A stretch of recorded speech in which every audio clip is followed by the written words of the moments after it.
presentation is brought to you by the Periodontal Foundation. Over 50 years of research towards curing cancer the natural way.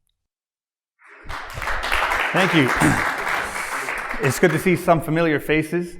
Welcome. I invite you to keep your eyes open, keep your ears open, but more importantly, keep your mind open. I have a lot of great information. I think you're going to really enjoy it. So, speaking of oral oracle, in the 1800s, British coal miners would use a canary to predict future disasters. They would introduce the canary into the mine, and if there was carbon monoxide, the canary would show them that a disaster was coming. So I'd like you to think that the mouth could be that canary for the whole body, and it can actually tell you or predict bad things from happening. And you can actually play detective and figure out signs of inflammation or other diseases that could happen in the future. So early detection is key, right? So what is your mouth saying? Well, it's saying a few things. Inflammation, for one. It tells us a lot about the bacteria in the mouth. A lot of times I'll oversimplify things and I'll say we have good bacteria and bad bacteria. But really, when you think about it, it's a nice balance. So when things go out of balance, you have certain bacteria or fungi overtaking and growing out of control. It also tells us about acid level, pH, buffering capacity of the mouth. It can tell us about bone integrity, not around our teeth only, but the rest of the body. It tells us about immune function. If things don't heal very well in the mouth, like a little cut or a sore, it could tell us that there's something going on with the immune system. Cardiovascular health. As you know, there's a lot of blood vessels in the mouth, so I can see certain things, certain changes early, which could give me insight to other issues in the rest of the body. And I'll show you how brain health ties into it. Teeth are like trees.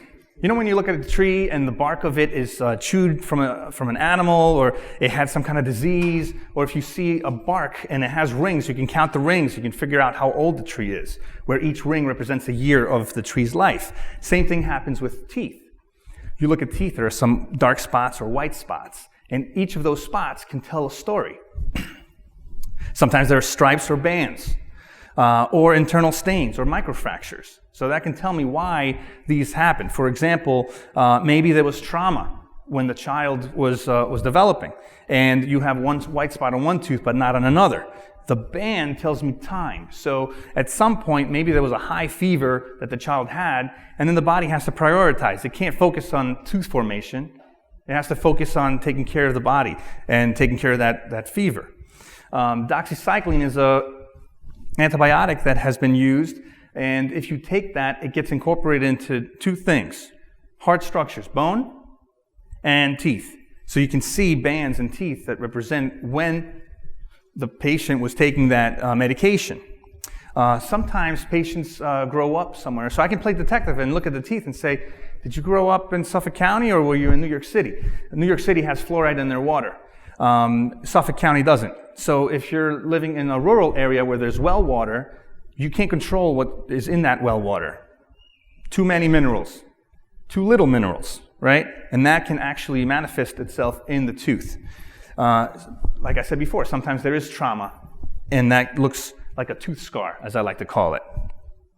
When you look at these pictures here, they tell me stories, right? The top picture is called bottle rot, or nursing bottle caries.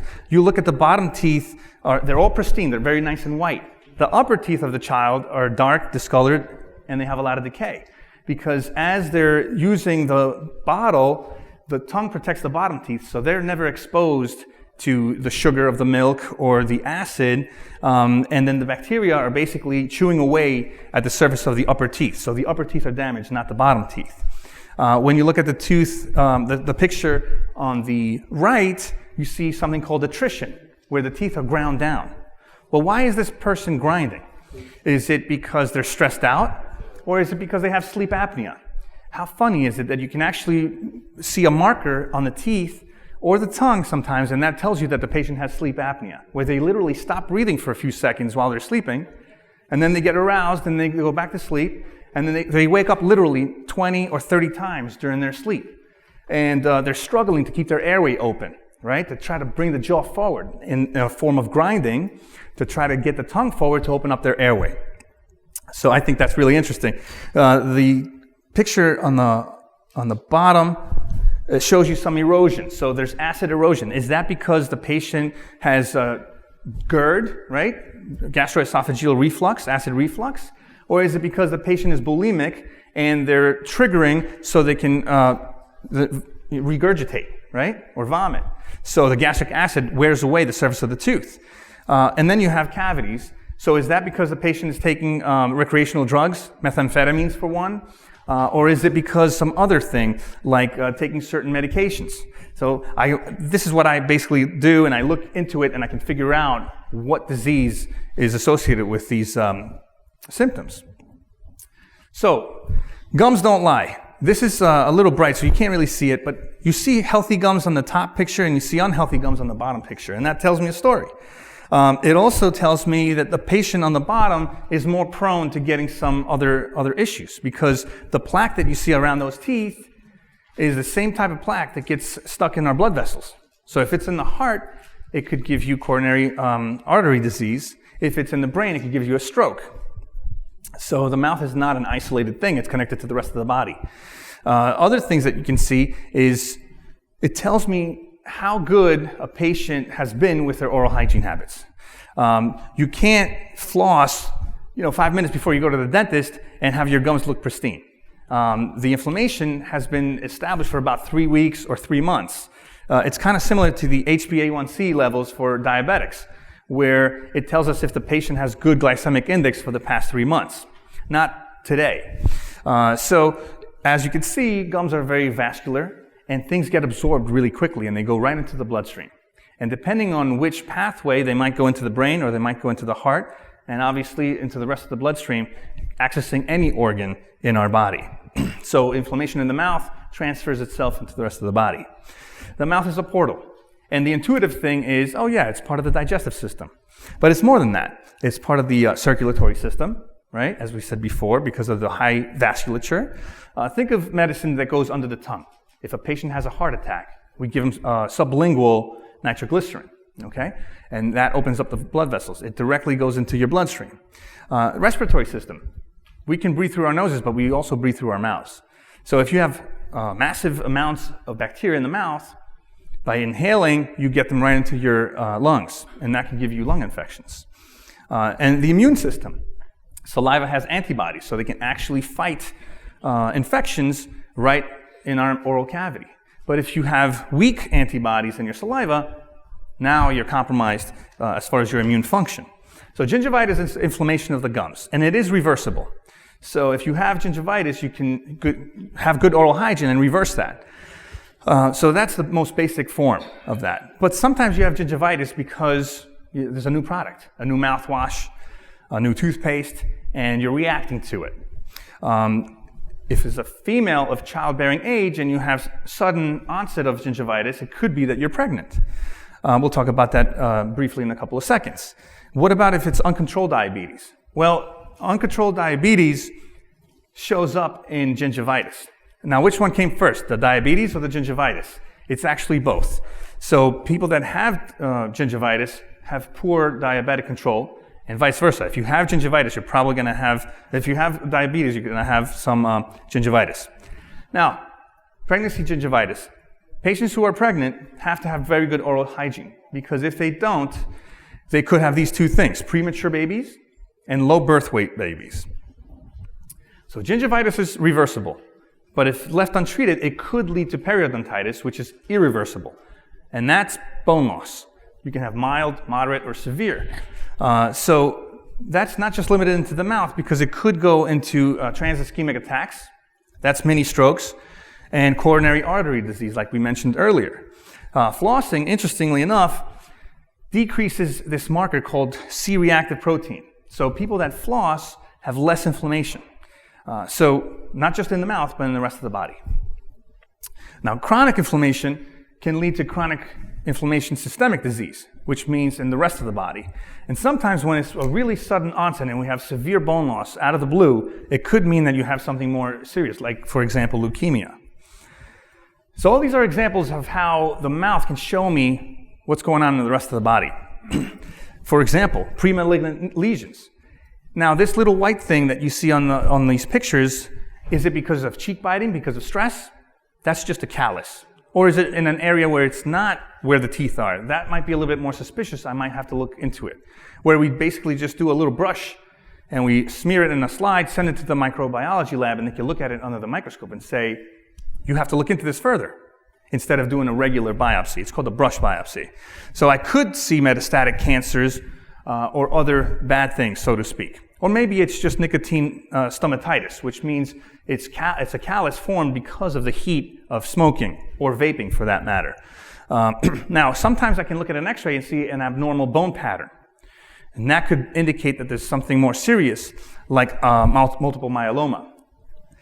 Or it could be just something not as serious, like osteopenia, or maybe osteoporosis. What if you see a little canker sore? Well, it could be that you irritated the gum. You had something sharp, like a potato chip. But if it comes often, it could mean that you are at an immunocompromised condition, where your immune system is not really the way that it should function. Other conditions could be pemphigoid or pemphigus, lichen planus, or it could be psoriasis, Lyme disease. All of those are autoimmune disorders, right? And they have manifestations in the mouth. Or it could just be a vitamin B deficiency or malnutrition. The mouth has a lot of bacteria, and sometimes it could be this, a bacterial terrorist camp, where you have these persistent bacteria. Well, I want to know about that, and I want to modify that environment. So why do we have these diseases? Why do we have inflammation? It's a response of our host, right? Host response to the biome. So two things, biome and host response. This whole conference is based on finding the root cause of inflammation. Well, that's the root cause of inflammation. It's how the body responds to the biome, to bacteria, okay? And sometimes we modify the host response, sometimes we modify the biome.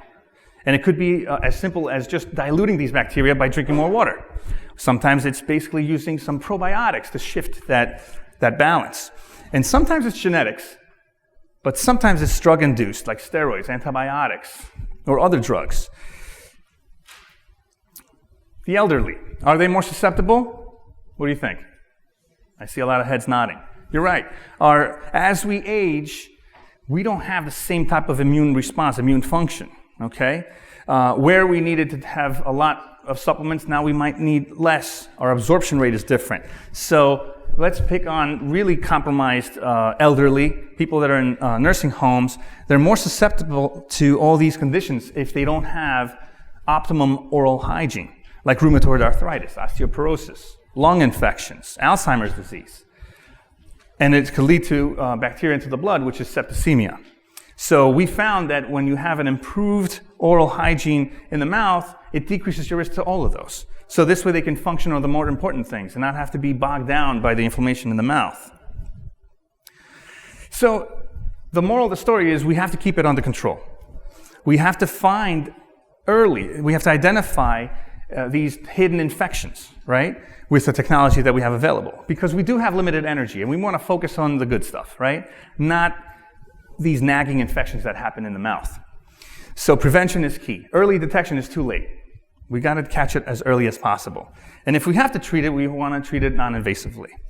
So when it comes to diagnosing, seeing is believing, right? If I can't see it, I can't help my patient. I can't treat it.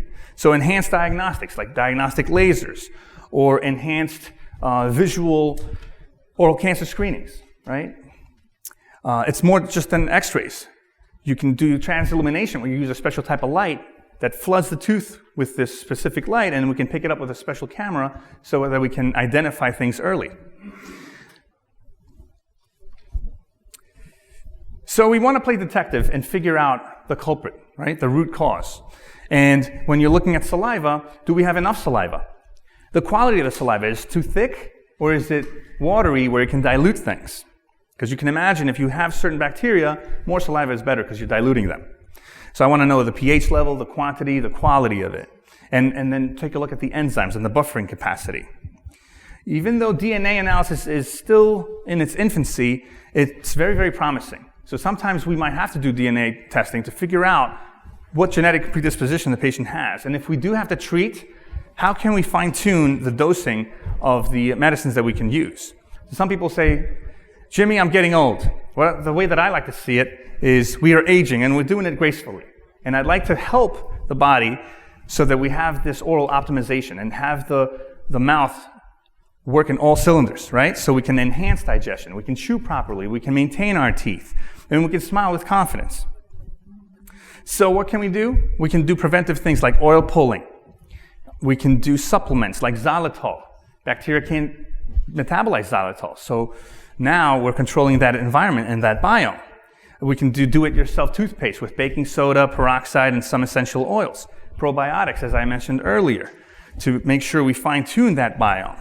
And if we have to treat, we want to do it conservatively with therapeutic lasers for oral lesions or periodontal disease, non-surgical treatment, host modulation, right? And biologics. We can use ozone to control that inflammation. More about oral optimization. We want the best of both worlds, right? Some people say, I just want to do holistic, and I understand what that means. Some people say, well, no, I just want to do Western medicine. Well, if I can benefit from everything, Western medicine, technology, biology, I'm all for that, right? And holistic to me means the whole body, right? Not just the oral cavity, but the whole body running on all full cylinders, optimized. So, biomimetic, meaning if I have to restore a tooth, I want to do it so that it mimics nature. I can use my technology, whether it's diagnostics or therapeutics, sometimes providing the same-day dentistry as opposed to waiting 2 weeks to get a final restoration like a crown or an onlay. And doing it sophisticated and non-invasively, right? Now, some people are phobic, right? And I see that as a condition, right? People apologize and say, I'm sorry, I'm such a baby. I don't see that as being a baby. I see that as a condition. And would you apologize if you had high blood pressure, right, or cholesterol? No. So dental phobia is a thing, and 40% of my patients are in that category. So we have things that we can help them with, whether it's essential oils to calm them down, or maybe some anxiolytic techniques, or in the ultimate IV sedation, so we can take care of years of neglect in just one visit.